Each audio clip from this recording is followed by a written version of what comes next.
আশুলিয়ার নবীনগর চন্দ্রা মহাসড়কের প্রায় ৫ কিলোমিটার এলাকা জুড়ে তীব্র যানজটের সৃষ্টি হয়েছে।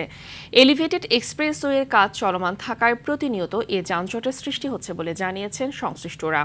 তাদের অভিযোগ, প্রতিনিয়ত সড়কে যানজটের সৃষ্টি হলেও সমস্যা সমাধানে নেওয়া হচ্ছে না কোনো উদ্যোগ।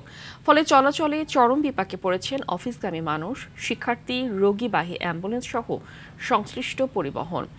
অন্যদিকে উত্তরবঙ্গগামী মানুষের গলার কাটা হয়ে দাঁড়িয়েছে এক্সপ্রেসওয়ের ধীরগতির কাজ। কাঁচামাল ও প্রস্তুত পণ্য পরিবহন ব্যাহত হওয়ায় শিল্পাঞ্চল খ্যাত এই এলাকার ব্যবসায়ীরাও পড়েছেন ক্ষতির মুখে।